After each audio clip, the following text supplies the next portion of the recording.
What's going on, guys? It's Mohammed, the host of Aware Alpha, and welcome to episode 95. I just want to say I am super grateful for being this far in this journey, having a platform to share my voice and the special guests that we have on this show regularly and to share their knowledge and tools and tips with you guys. Today, we have another special guest. He goes by the name of Dan Sykes. He's a body worker, an entrepreneur, a filmmaker, and just a special human being from what I have read so much about him already. So with that being said, welcome to the show, Dan. Thanks very much, Mohammed. Very, very excited to be here and share some time with you and your listeners. Awesome. Thank you so much. The first question that comes to my mind is, what is a body worker? Well, a body worker in the sense that we do it is a little bit different than most people's thoughts. Okay. Most people consider body work to be some form of massage, some form of physical therapy. Body worker is used in many states as a word that you can legally use when you're not a licensed massage therapist, but you can still do essentially that job legally. More and more states are starting to control that word, actually.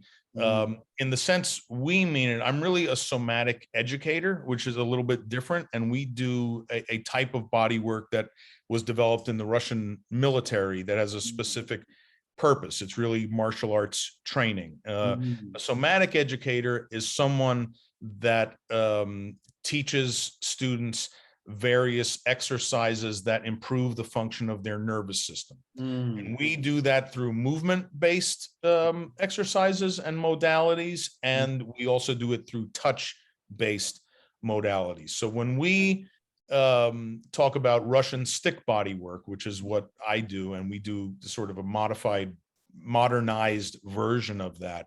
Okay. We're talking about body work that's not therapeutic, but educational, where we are enticing the student's nervous system to perceive certain physical realities and make conclusions at a level that's below the conscious level that then improves their ability to move and function with more ease and that kind of thing. So we're not touching you and fixing you. We're touching you in a way that helps draw your attention to things going on in your body, and your nervous system itself makes the improvement by feeling what is easier and what's more difficult.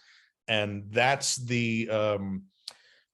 the natural capacity all humans have to overwrite chronic tension and other problems with tense muscles, function that won't happen in a very efficient way, that ancient disciplines use movement and touch modalities like yoga and Tai Chi and Qigong and all these things. They're actually training the nervous system. There's also a whole bunch of modern disciplines that take a neuro scientific approach to these same two things, but all of these disciplines are not therapy. They're really education. Okay. That's a great explanation. So I have two questions. First of all, somatic educator. So what is somatic? Like, what does that word mean in your thoughts?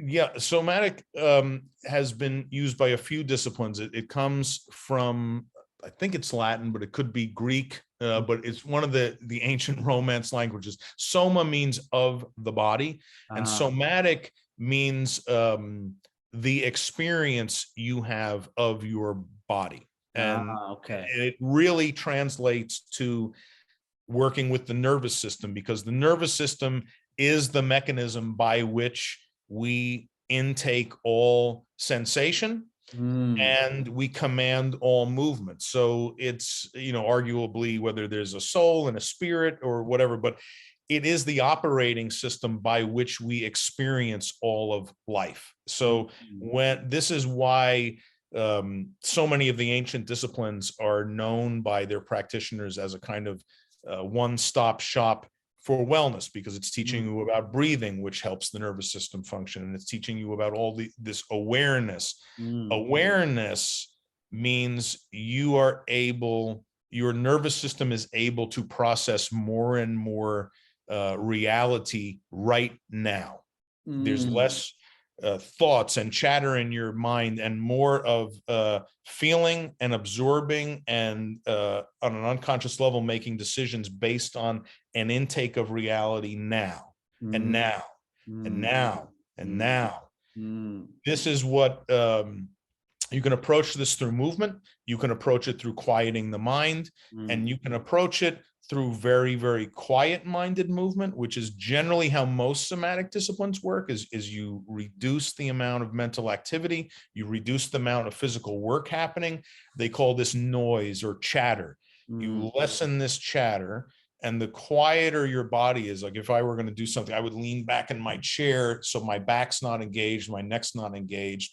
I relax everything. And then if I were to just like turn my head very slowly and slightly, I can feel details of all these things involved in just turning my head, where if my back were engaged and we were talking and I'm listening to some record and somebody's like doing something on TV, if I move my head, I'm not going to notice the subtle detail of all the things involved, because what we tend to forget is anytime we move, if everybody just sits symmetrically upright, and if you just slowly raise one hand off your lap and just raise it up into the air like this, you might be aware that your shoulder's working a little bit, and maybe I guess my fingers are a little engaged to open my hand. So I can note a bunch of things that are clenching to make this happen. But in reality, there's muscles in my lower back, in my pelvis. The weight from one foot to the other is shifting.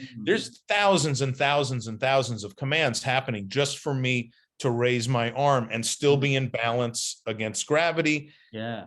It's way beyond our capacity to consciously monitor all the things that are happening for even the simplest of movements. The nervous system is operating at hundreds of thousands of times greater capacity than our ability to consciously understand what we're involved in. There's hundreds of thousands of individual muscle cells clenching and releasing in a certain pattern and in a certain order, and taking now I'm leaning a little over to the left, so now my right side has to crunch a little more, and all this stuff's happening that we're oblivious to.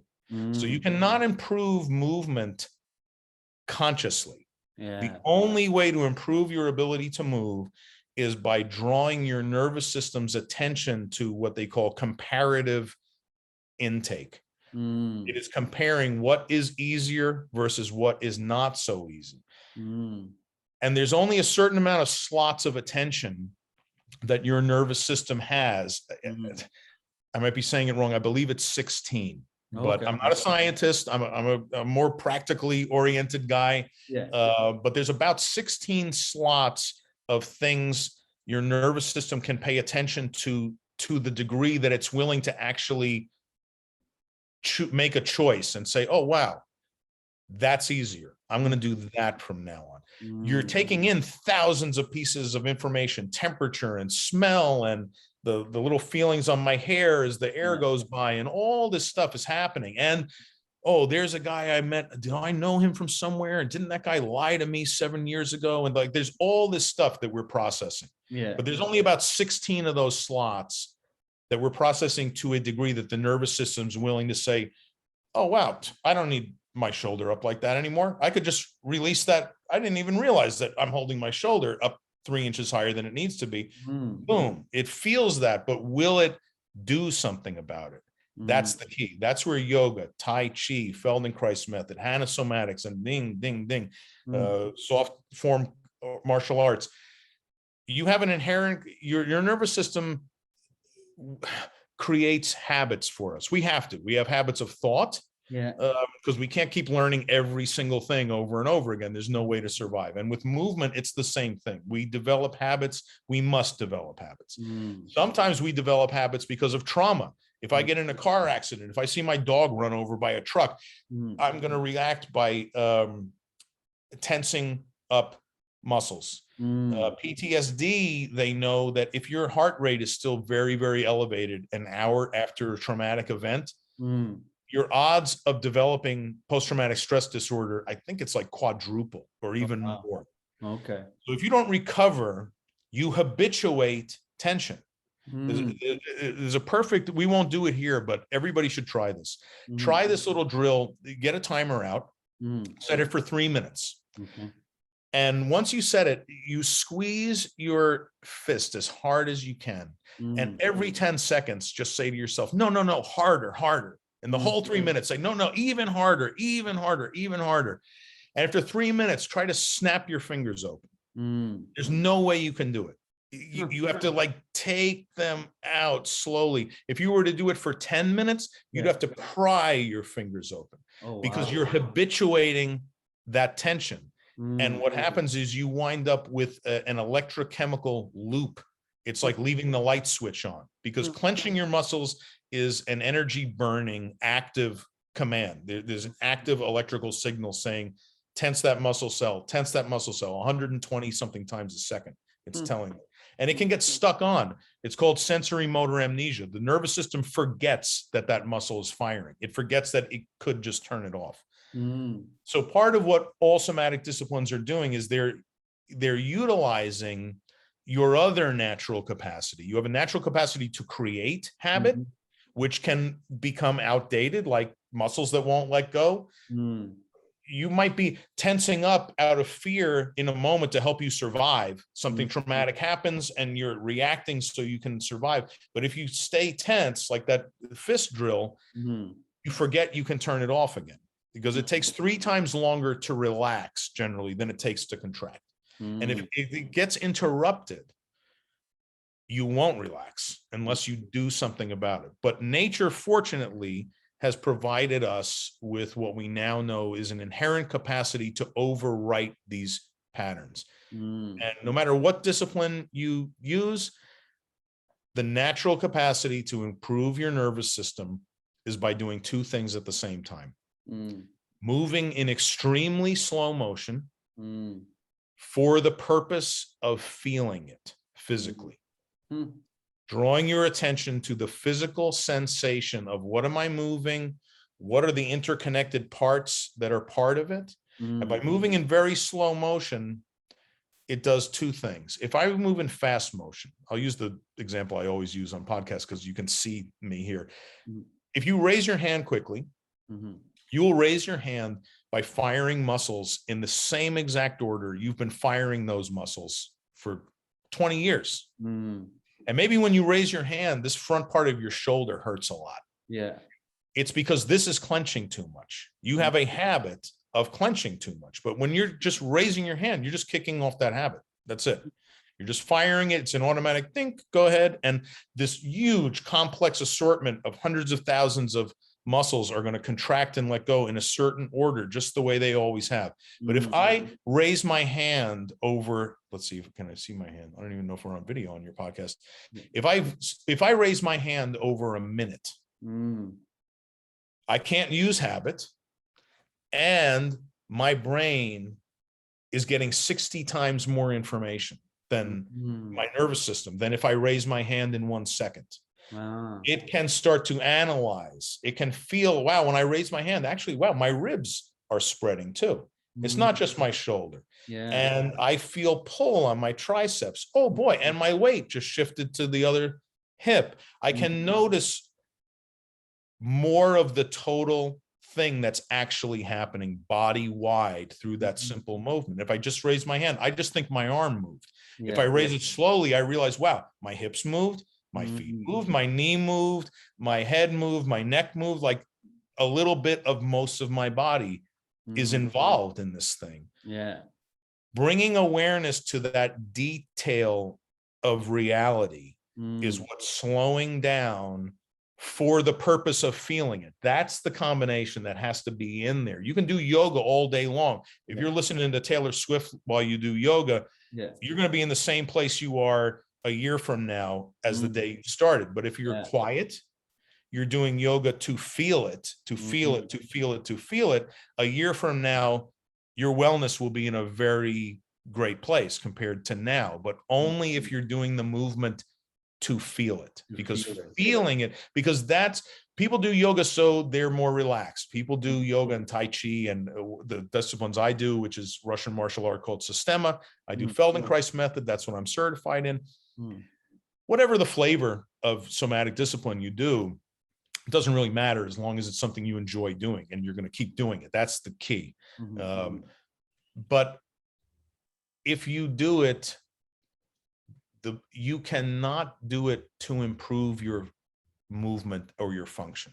The only thing you're actually learning is how to feel more, to physically feel, first in more detail in one spot. There's a couple kinds of ways you can feel more. I can either feel my shoulder as I raise my arm in way more detail, like a microscope. I'm using sensation like a microscope feeling, like the way I'd listen in to something very quiet. Or I can spread out my attention to feel more of my body, what it's doing as I raise my arm. And developing both of those senses in radically more detail, because we're not talking about over time feeling a little more. Somatic transformation is when you go from movement and activity that is predominantly habit-based to being much more substantially where physical feeling has many more slots in that top part of your nervous system, where you're feeling more all the time is the transformation you're looking for. And that makes more of your movement analyzed and decided versus triggering habit.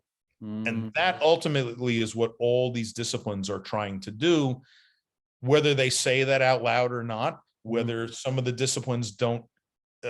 Most of the nervous system training disciplines that people know about were created so many thousands of years ago. There was no such thing called a nervous system in those days. So in many yoga schools and many Tai Chi schools, Qi Gong, all these schools, nervous system is not a word used because that word didn't exist when those disciplines were invented. But the reality is they are all training the nervous system. That is what is actually happening and what science now shows us without any doubt.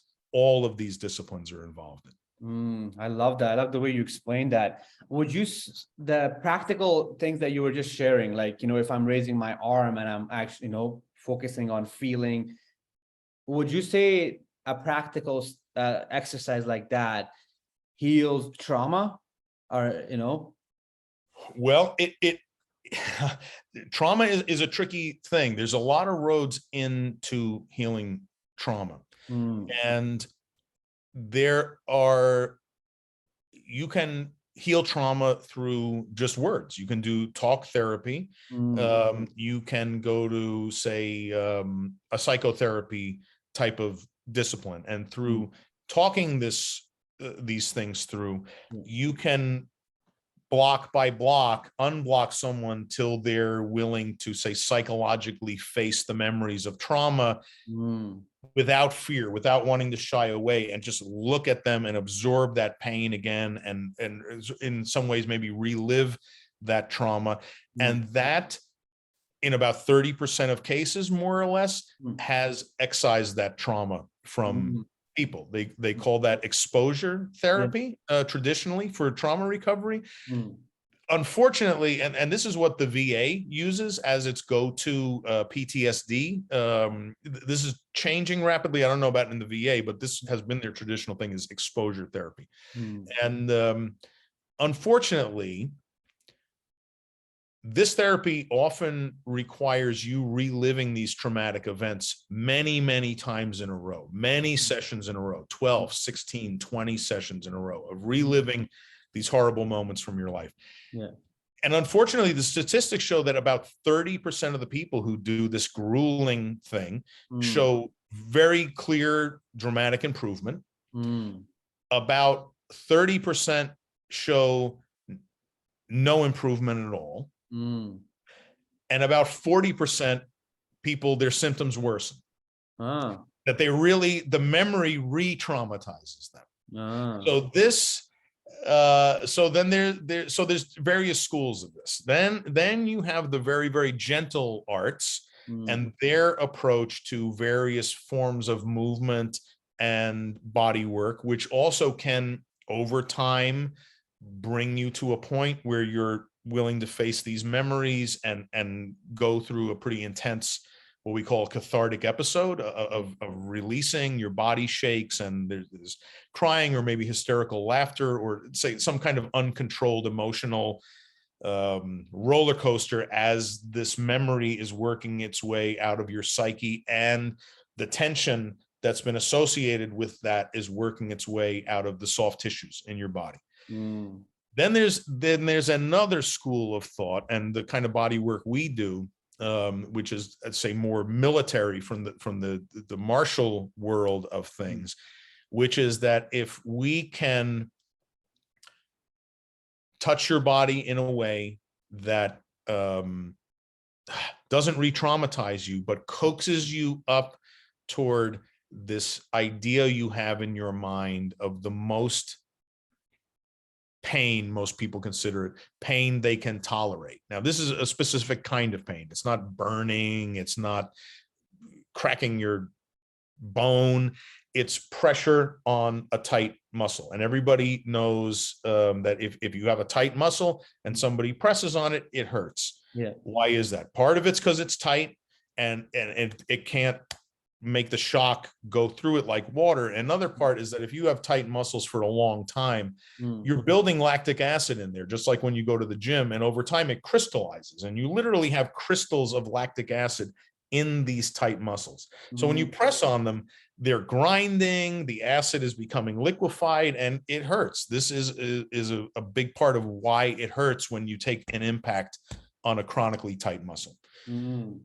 So you can also do disciplines like Rolfing and Russian stick body work that I do, where we're pushing various wooden sticks into your flesh and doing impact, eventually walking with a lot of weight on your body, taking whips and other implements, and we take long whips and we kind of curl them around like a loop, so it's almost like one of those things you would clean a rug with. And we strike in a certain way where only the wave goes through, and there's no muscle, we're not adding tension into a strike. It's not a combative strike. We call it a benevolent strike, where we keep our soft tissue soft, and it's just the wave is, and it's enticing those muscles to squish under the impact as opposed to clench up in fear of the impact.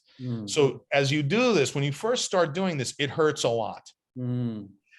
And you can ride this, but it's a relatively safe pain. There's no actual danger. You're just putting pressure on tight muscles. So there's no, you can't break anything. You can't, no one's in danger, but you're psychologically, just like ice water with Wim Hof. You're in no danger when you go in ice water, but it's triggering all these alarms in you, like you are in danger, and you're getting in a safe way to experience panic. And then you can practice breathing techniques and all these various techniques that we train people to do to reduce that panic and bring you back down out of what they call the sympathetic nervous system function of fight or flight. And even though this discomfort or confusion or fear is still happening, how can we train you to get back down where that frontal lobe kicks in? You can function again, you can think, even though you're still in discomfort.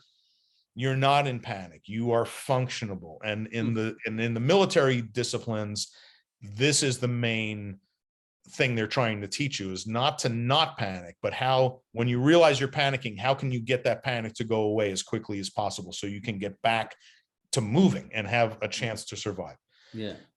So you can do these kinds of things.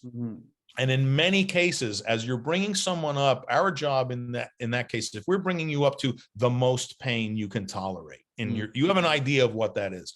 I'm pressing my sticks into your back or your shoulder or whatever, and you're like, wow, that really hurts. Oh man, it's about to hurt so much. There's no way I can take any more. And you have an idea in your mind of what that is. And I've been there, believe me, because I started this training with very low levels of tolerance for pain.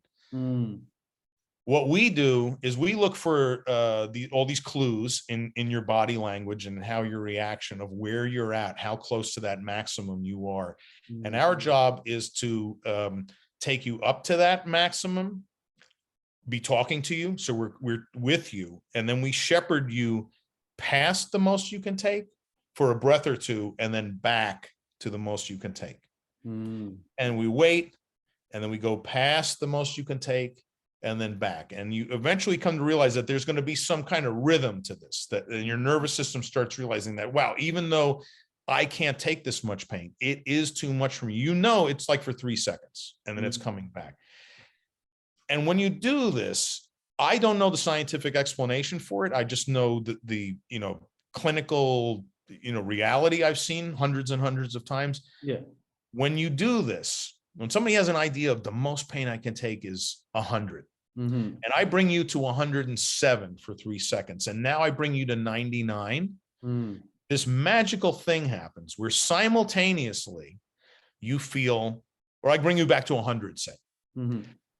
If I bring you to 107 and then 100, something happens where your nervous system at the very same time is saying, this is the very most pain I can take, and I feel relief at the same time, because I went to 107 and now I'm back at 100. And this strange incongruent feeling of, this is the most pain I can possibly take, and wow, doesn't that feel great compared to what it just was?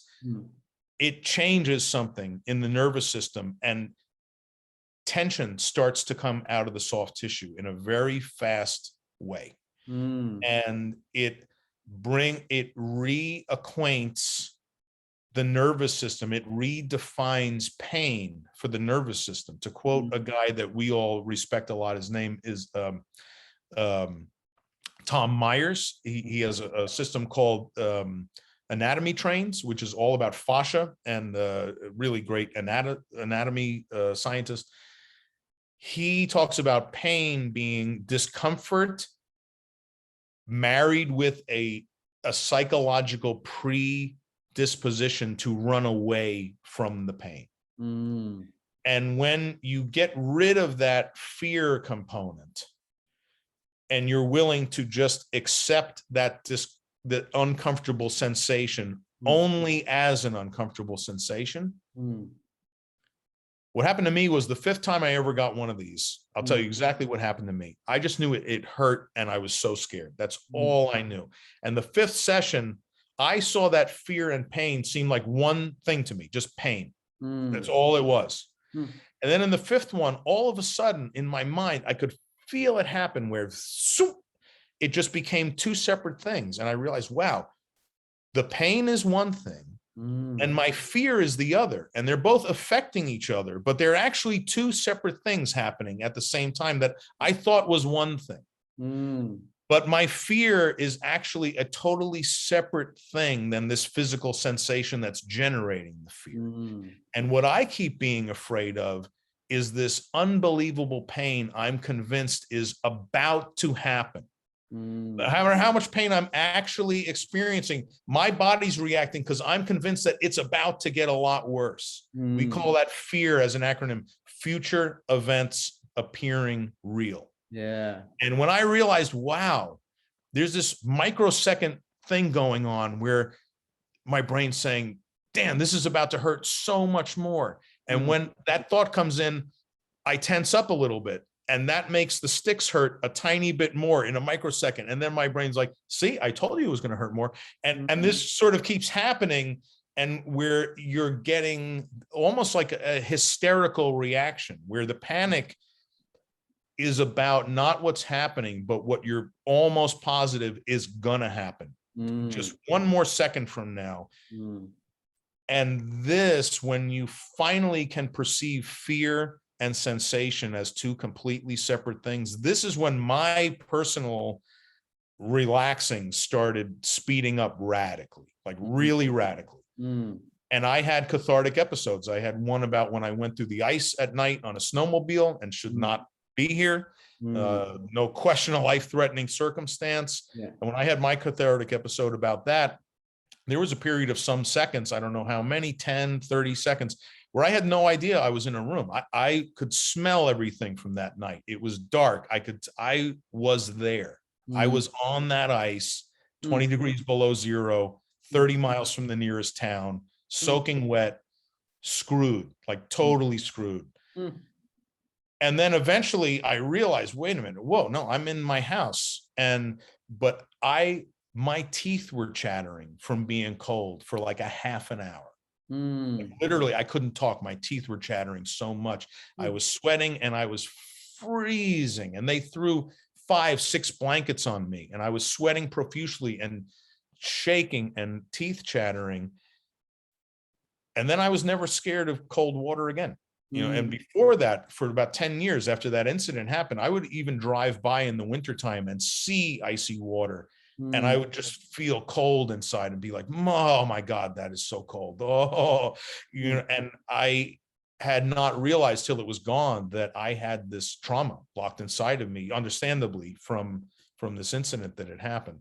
So yeah, these techniques can be used for trauma. There's a lot of techniques though, and the way I did it is not the only road in. There's a great, for anyone who feels they have PTSD, who suffered trauma, there's an amazing discipline that I'm not involved with directly, but I've done myself, called somatic experiencing. And this is invented by a guy named Dr. Peter Levine. There's an amazing book called Waking the Tiger. Oh, yes. For anyone, this is an amazing book.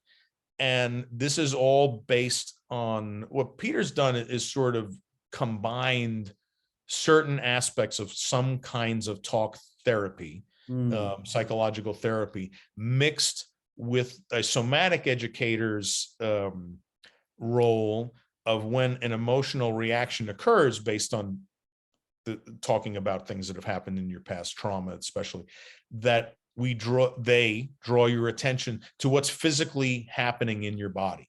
Say you had a feeling of jealousy because your partner was with somebody else. Yeah. So you think about that and you feel this jealous feeling. What a somatic experiencing coach would say is, okay, you're feeling jealousy now. What does your neck feel like? What does your stomach feel like? What's happening in your knees? Because we tend to clench in a certain pattern. And when we say, even when we talk about emotions, we say, what do you feel like? And there's a literal meaning to that most people don't understand, that when I feel jealous, that means the right side of my neck is clenched 43%. The left side of my neck is clenched 39%. My arm is clenched a certain amount. A part of my stomach clenches up. And that physical feeling we equate to being an emotional state. But a part of what makes you feel that way emotionally is this tension of pattern you're physically feeling in your body. Emphasizes that emotional feeling. So somatic experiencing is about triggering an emotional state and then getting you to let go of some of that physical tension. And it does the same thing I was just talking about the pain, Max. You're feeling something and yet part of it's gone.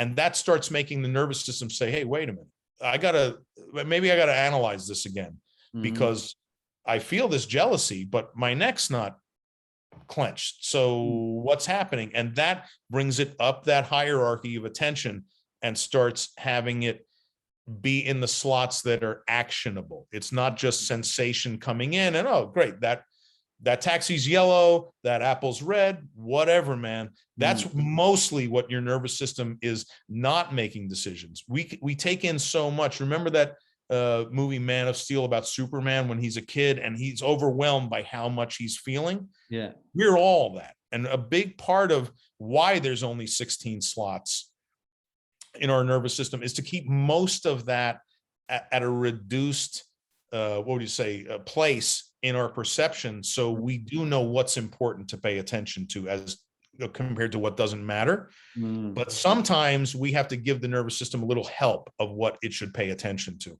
And the way we do that can be through sensation. And sometimes you can impose a physical sensation and train based on that, either through movement or touch, or sometimes you can talk to somebody and impose an emotional sensation And then you go back to the physical sensation and have them work with physically feeling, because physical feeling is the only tool available for us to improve the function of the nervous system. That at the end of the day, that's really what it's all about, is drawing people's attention to what they call awareness. And awareness means physical reality. What is the physical reality right now? Not the idea, not, oh, that boss of mine here, and next Saturday I'm going to whatever, and someday I'm going to do that. But all that's gone.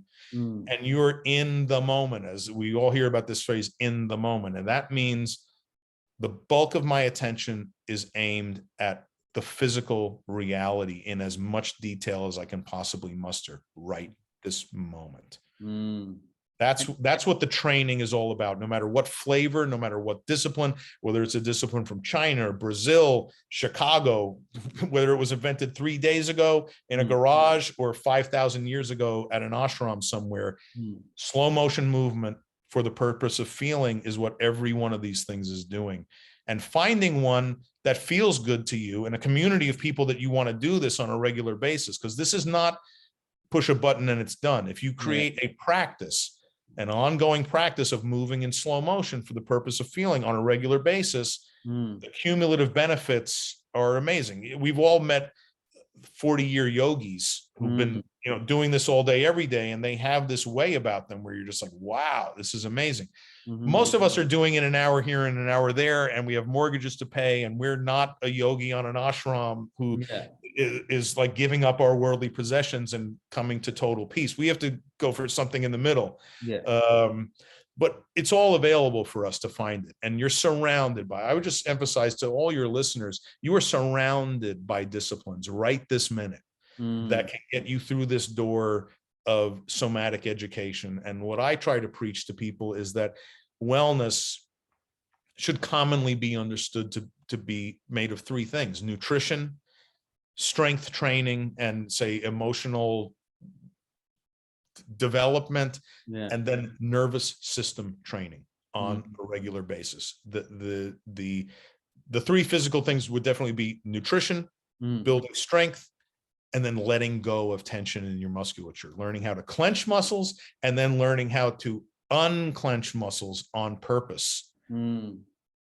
This is the triangle of health that in the West, Western civilization somehow, the European crowd 300 years ago totally dropped the ball on slow motion disciplines. They just don't exist. In Asia, they exist. In Southern Asia, they exist. In Africa, they exist. In South America, they exist. Europe, somehow, there's no slow motion discipline from a European tradition. But just because they didn't do it in France 700 years ago doesn't mean that most human beings were not doing this all along. This is a natural capacity we all have, and it's really important that we take advantage of it as much as possible. No, I love that. It's interesting because I always just thought, your nervous system and you want to train it and deregulate it is because if you have trauma, or if you're healing your trauma, or if you have something that happened to you, that's why you want to work with your nervous system. And I just assumed that if you didn't deal with any of that stuff, then your nervous system should be okay. You don't really have to work on it. And listening to you, and it seems like, anybody can really take advantage and grow and become, more peaceful, more light from, training their nervous system. Right. And for me, that's something that's got me curious to look even more into it. One of the things that you just mentioned, just in a short way. So if your muscles are clenched, like you work out all the time, what's a simple thing that you can do that you can just unclench these muscles with yourself? Yeah, I would say that, so many people are using these impact guns. They have various names, the little ball that's going back and forth. Oh, yeah. I use impact therapy also in what I do. I guess therapy is not exactly right. I use this tool of an impact. It's a vibration tool. What I don't like about what everybody uses with these hammers is that the stroke is usually very long and not really helpful. It actually, I think, is a bit much. That long stroke is really kind of battering the flesh. So if you're going to use one of these, most people use them at the end of a workout. The way we do it is I view these as a neurological flashlight, that this vibration is impacting you hundreds of times. It's drawing the attention of your nervous system to these muscles. So what I do is I try to use these things where I hit on the lowest power, and I put it to the sorest muscles, and then I move. While you never want to do an impact or massage where you're not moving. Here's my arm. I'm sticking this thing on my shoulder, and that's it. And I want to use this as a flashlight. So as all this vibration is coming through my shoulder, I want to move my shoulder back and forth. I want to turn my head to the right. What do I feel happening in between my shoulder as I move, as I tilt my head back and forth, as I raise my arm, as I bring my elbow back, as I put my hand on something and move my whole body forward. And so you want to have whatever's under impact not working. So if I want to do my arm, I might lay my forearm on a table so my shoulder doesn't have to engage and hold my arm in the air. And then I'll put that on my shoulder, and now I'll just lean my body back and forth. So my arm's moving without doing the work. And this little flashlight is going ding, ding, ding, ding. Hey, pay attention to this, pay attention to this, pay attention to this. Now I go and do my workout. And I might do it a little slower than normal, or at least start where now when I use my shoulder, I'm going to do 3 or 4 reps very slow. The other thing is when you're training your nervous system, you never count reps under any circumstances. You want to stop thinking logically. There's 2 ways to learn. There's logic learning and there's feeling learning. Somatics is about recapturing our ability to learn the way an infant learns. With very little agenda, you're just playfully exploring and feeling what's easier and what's more difficult. So this is what I would recommend to people, that they do some amount of waking up your sore muscles before you work out, bringing that area up that hierarchy of attention in your nervous system before you start exercising. And every type of exercise you get into, do some of it at 25% the speed you normally do to start. Feel it in more detail, and then ramp the speed up slowly, trying to keep that sense of ease and doing it with the least amount of work you possibly can. This is always in yoga. You always say people do it easier. We're looking for easeful movement. Now with bodybuilders and teenage boys, which are about one and the same, there's some people that don't want to hear this. And you don't even bother. People that are looking to like make their muscles larger, like abnormally large, because they're bodybuilders, they have an idea of a look they're going for. The only way to build your muscles up is to not relax your muscles. And now you have to rip new muscles to do the work, because muscle cells are like springs in a certain sense, that they're long when they're neutral, and they're short, and it takes energy to shorten them. But unlike a spring, you cannot partially contract a muscle cell. It's either fully short or fully long.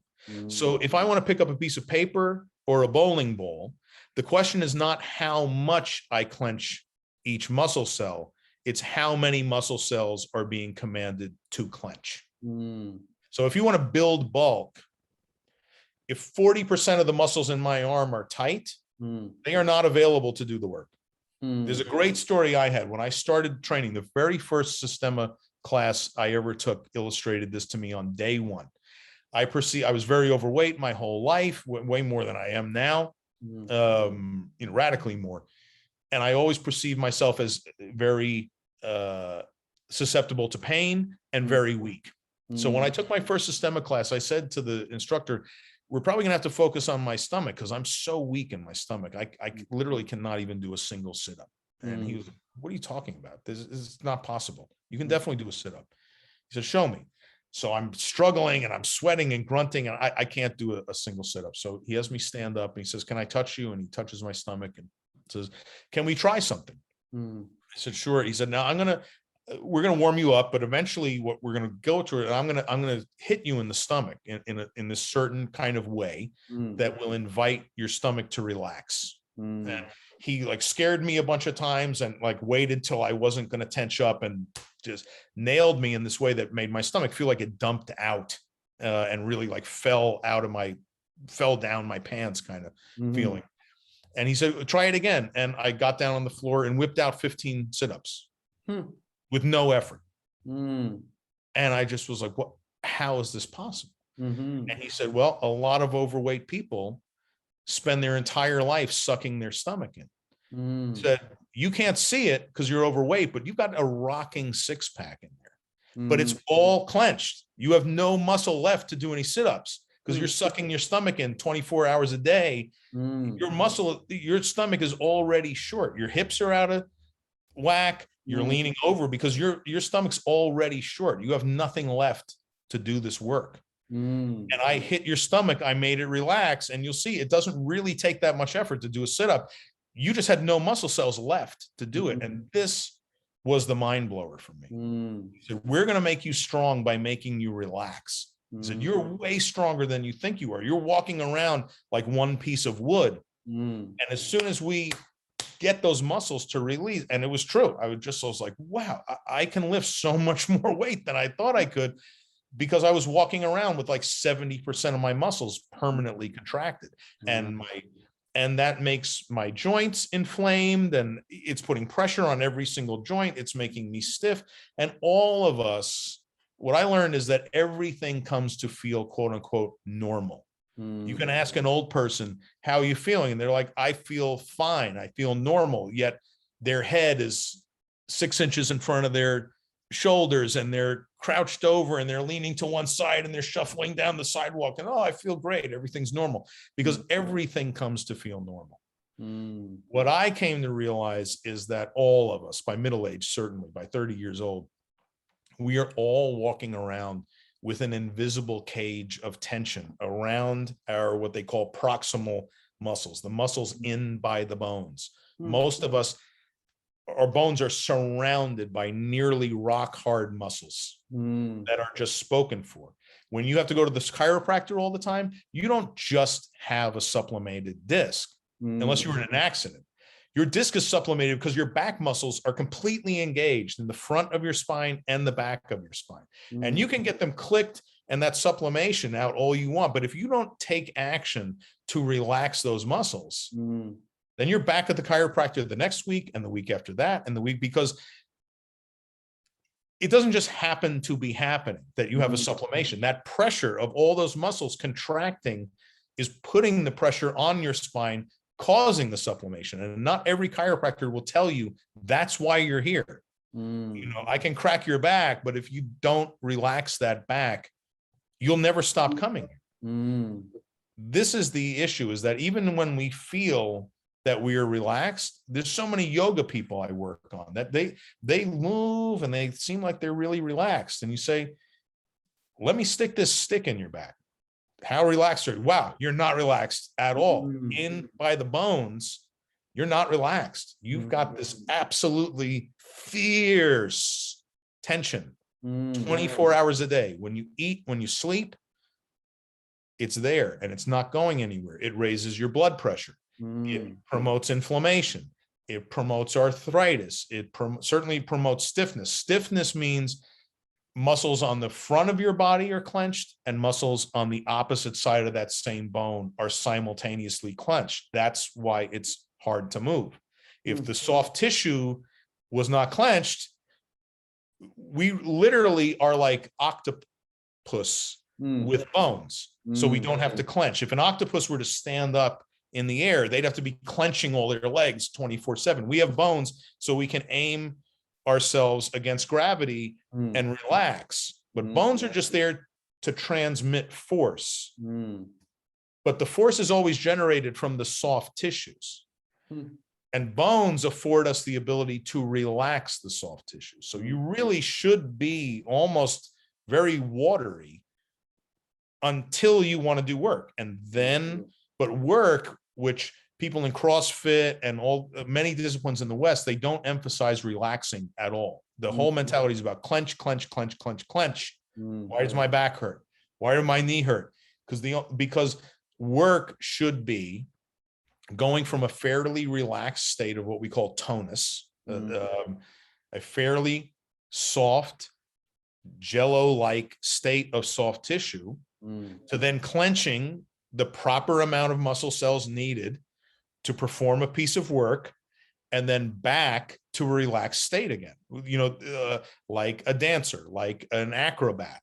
That kind of strength in relaxation and with flexibility and mobility is what mammals are designed to do.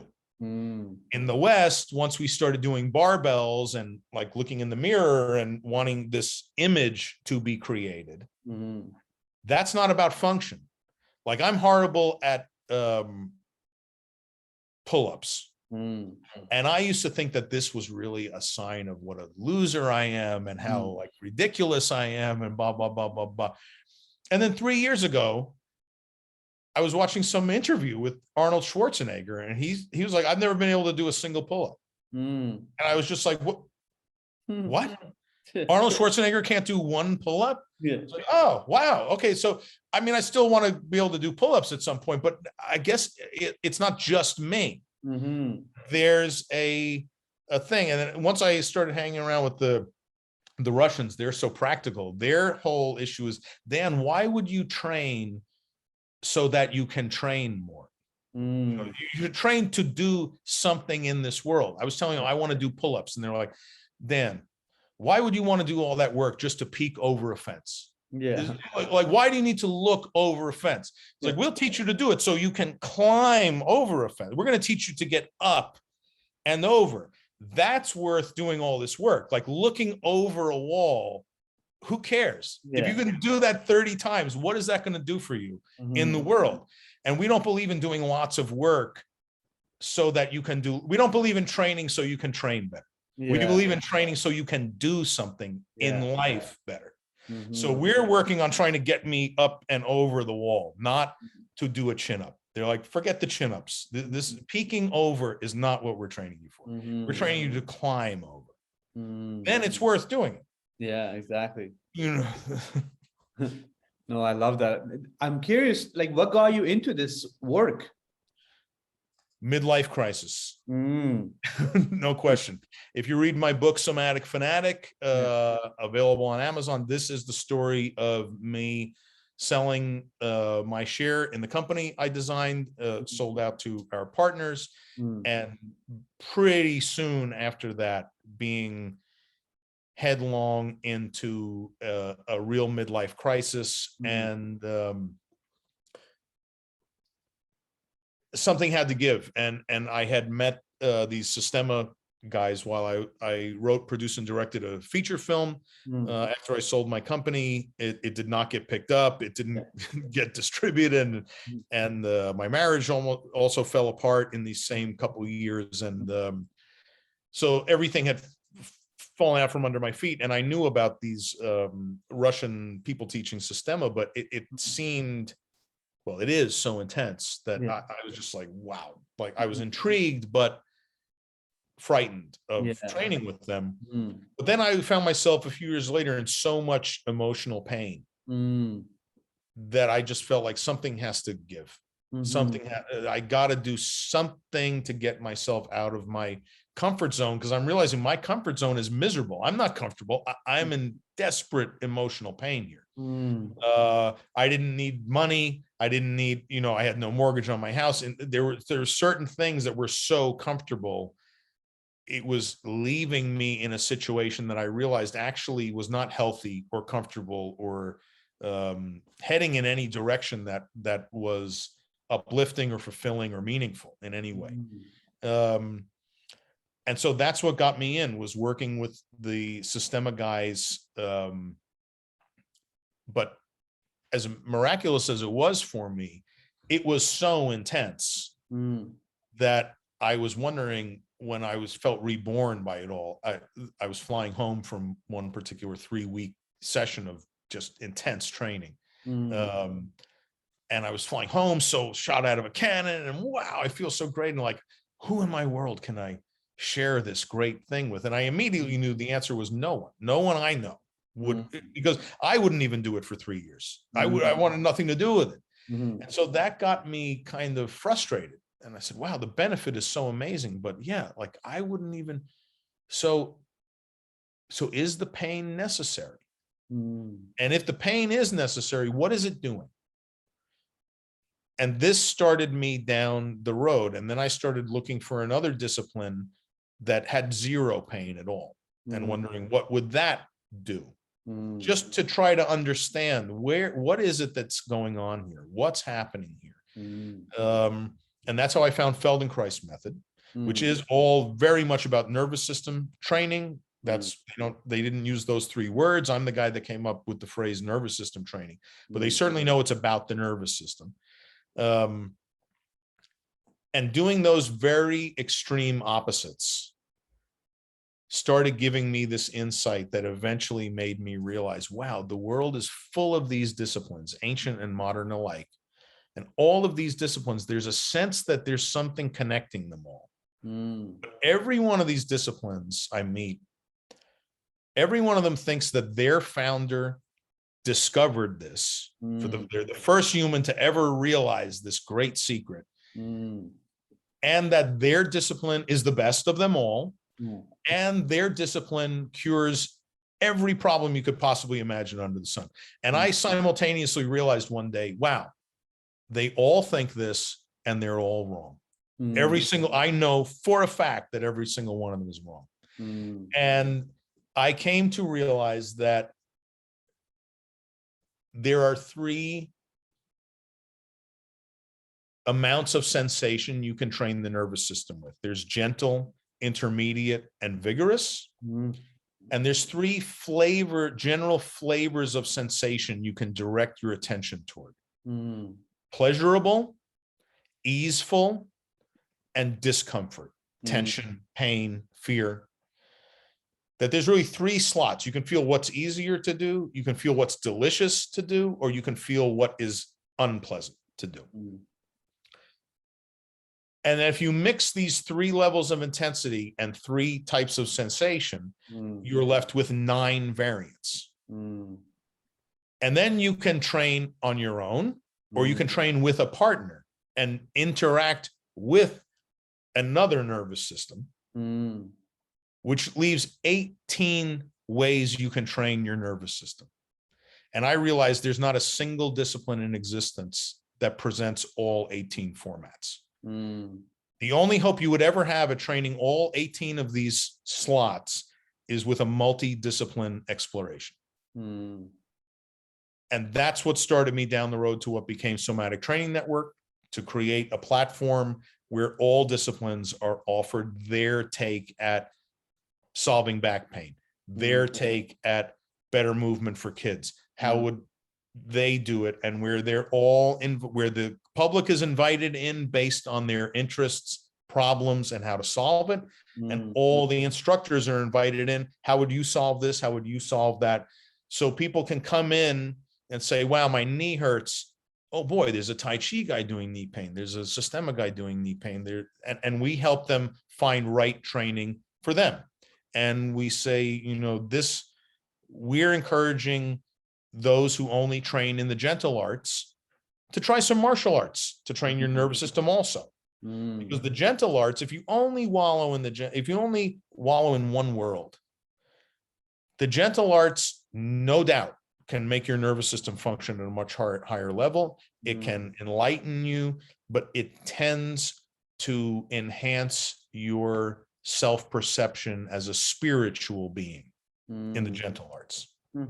The martial arts tend to also train your nervous system for the soft form martial arts. Hard form martial arts are not training the nervous system in any way. Boxing is not training the nervous system. You're training habitual responses to go faster and faster and more automatically. But if you're doing soft form martial arts that are training the nervous system, that enhances your self-perception as what I call a wiggling, squiggling creature alive on this earth, not as a spiritual being, but as a pleasant, loving, and very dangerous living creature.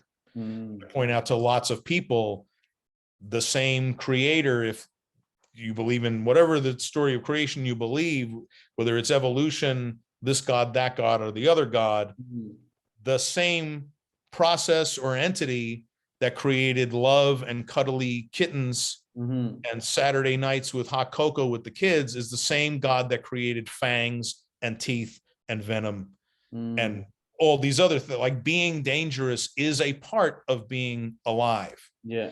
And if you only train in the martial world, you have a danger of coming to see every interaction as a potential fight. And if you only train in the gentle arts, you come to see the danger is you can come to see yourself as a powerless spirit only victim. And I believe that to train for the reality of what life actually is as being an enlightened physical creature is you need to train toward the animal reality and dignity and birthright of your life and the spiritual reality and birthright and dignity of your existence. And training in both those worlds, for me, is what I encourage people to do. Even if you're mainly training in one, dabble in the other side. Why not? Why not dabble in the other side? There's nothing to lose and so much to gain. No, that's amazing. Thank you for sharing that. It makes, just to get an understanding of how you got into this space. And these days, do you guys, like, you and your team, like, do you guys host retreats, or how do you work with people now? Well, post-COVID, we haven't been, but everyone can look up Painworks with an X. Painworks.com is where our training platform is. We have a website that's actually called somaticlab.live. And and you can go to somaticlab.live as well, but we advertise through sub-brands. One is Painworks with an X, and that emphasizes and talks to people about trauma recovery and how nervous system training can aid in that. And that section of the website is organized in workshops for those kinds of issues. On the same website, we have a WellWorks with an X section. That we advertise to people who are senior citizens and have their kinds of issues, and we bring them into the same arena of training, but where the conversation and the workshops are geared toward them. We have another section of the website called smartmove.live, which is for high performance training. Breathworks with an X. We have various sections. So our training platform has live and on-demand training. We have well over 1,000 pre-recorded classes available for a total access kind of package. It's only $400 for a year, so it's less than $40 a month for unlimited training, both live on Zoom and pre-recorded. We have lots of little like survey tools and stuff to suggest to you, depending on your state of health, your age, your experience, like what kinds of stuff you might want to try. So this is how most people can deal with us. In 2023, our hope is we'll be back to doing live intensives. If you want to come and train with us, we have a 3-day program called Somatic Convergence Retreat, where people are taken through it's a multi-discipline experience all day long, 3 days in a row. And the goal is to radically, really dramatically have you leave after 3 days with a radical amount of chronic tension out of your musculature, where the amount of always clenched chronic tension in your soft tissue is reduced radically, and all the benefits of that, where we just kind of get it over with. And in 3 days, you walk in and it's exciting, it's interesting. Not every moment is maybe the most pleasant, skipping through the tulip field moment. There's definitely some challenges in it, but it's all benevolent. And we take the nervous system, we amp it up. We do sort of the most intense work just prior to lunch. And then after lunch, we do vigorous, but not quite painful or, panic inducing work. And slowly over the course of the afternoon, we come down to a slow cruise, like when you're coming in to initial descent on a plane. And by evening, we're doing Feldenkrais method and very, very gentle, subtle work just before everybody goes to sleep. Their nervous system absorbs all that while they sleep. And then we do the same thing again. We ramp them up in the morning, up to kind of vigorous and then intense, real challenging work. And that 11 to 12 kind of hour, we eat organic, grown here in our organic smart farm food. And then we start that other, from active down toward gentle thing. We do that 3 days in a row. And after 3 days in a row, people walk out reborn and with a whole different sense of, one, realizing how much tension they had locked in, how much they still have locked in, and yet how much less they're leaving with. And it gives them a roadmap of why it's so important for them to keep some kind of somatic practice going in their life after they leave, but with real dramatic results after 3 days. That's amazing. And when is that? When is the next time you guys are doing that? This is going to be starting in the spring of next year and through summertime. The nice weather in Maine is definitely kind of June through about October. And 2023, we haven't locked down dates yet, but in 2 weeks, we're meeting to decide when we're going to do this. We have been way more involved in launching the retail end of it, the online end of it.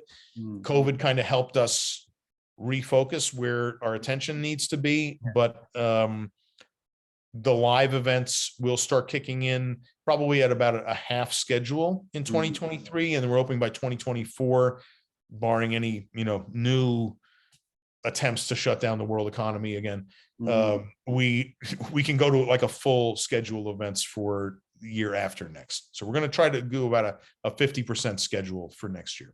Okay, that's amazing. And just as we finish off the podcast here, I usually say to just pretty much, how can people find you? Is there a website? You're like, well, I would go to painworks.com. You can go to Somatic Fanatic on YouTube or Facebook. Okay. You can read my book, Somatic Fanatic, which is available on Audible and on Amazon. It's cheap. It's written more like a book than a textbook, and it follows my 10-year journey from midlife crisis through master by master by master of what was on my mind, how I found the next master, what I learned from them as I traveled around the world, learning from really high-level masters and grandmasters in a number of disciplines, and how I came to realize that I had this new life mission of making nervous system training a commonly understood concept in a world where it should be, and yet it's regarded as this exotic little secret on the side, and should be as common knowledge as an apple a day keeps the doctor away. And I decided that's going to be my mission, and I'm going to build an economic model that facilitates that mission. That's amazing. I'm looking forward to checking out the book Somatic Fanatic. I will put all the detail section in the podcast so people can find you, connect with you guys. I just want to say thank you so much for jumping on. I definitely going to be listening to this podcast again, learning a lot from it. Just to share too, like for me, and most of my audience as well. So, I'm 32 years old. In the last 4 or 5 years, I'm healing a lot of trauma. I realized that I went to a 10-day silent meditation retreat in 2019. I came out of that and it just opened up so many things for me that I had never even knew. Like it just started to bring up so many memories, and I started to, work with therapy and do a lot of the shadow work and ego work, and just learning more about myself, sitting with my feelings and all that. So for me, I'm doing that nervous system regulation and deregulation, and like just trying to be more in my body, feel more, all this stuff. So the things that you shared, I'm definitely looking forward to looking more into it, especially the Russian sticks that you mentioned. I'm actually very intrigued to learn more about it and understand it, because I feel like it would probably only enhance my own journey on what I'm doing. So I'm definitely looking forward to all that. Any last thoughts, anything else that you would like to share before we finish off? I would say this: if you're thinking about that, training your nervous system might help you, Yeah. then look at it not like sports, Yeah. not like politics. It's not about choosing a team. Mm-hmm. Look at it like food or music. Mm. It's about finding your home base that you Yeah. like enough that you're going to keep doing it, Mm. but you keep a curiosity about what other people are doing and you dip your toe in. I'm Mm. a rock guy. Mm-hmm.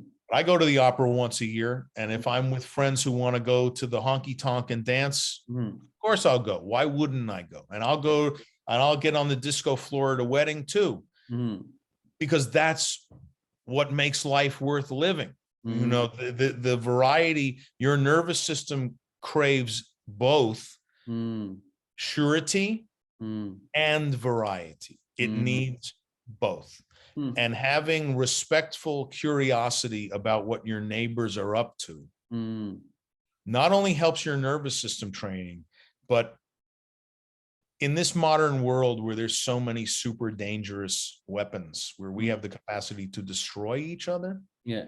neighborly curiosity and respect for what other people are up to is the only choice we've got, everybody. Mm.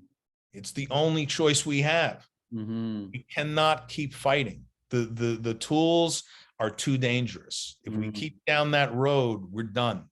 Mm. So in nervous system training and any other training, I would just encourage people that if you can keep a neighborly and respectful curiosity in life, you consider life like a wedding. And of course, before you go to a wedding, you fill out the card and you choose chicken, fish, or vegetable for your entree. But when you get to the wedding and the waiter walks by with hors d'oeuvres you've never seen, Mm. take one, eat it, Yeah. try it, enjoy, get out on Mm. the dance floor, even if it's not the music you usually dance to, because Mm. it's not forever, it's just for right now. And why not enjoy what your neighbors are doing that it never would have occurred to you to do? Mm. I love that. Thank you for sharing that. Thanks very much, Mohammed. I really appreciate you sharing time with me and letting me proselytize the things that are driving me forward to you and your listeners. I really appreciate the opportunity to talk to you all.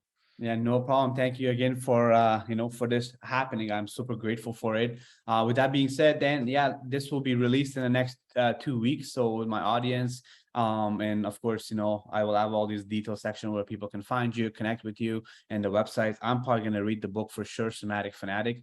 And yeah, have yourself a beautiful, beautiful day in Maine, and we'll stay in touch, brother. Thanks very much, Mohammed. I appreciate it. Have a No good day. problem. I see you. Bye-bye.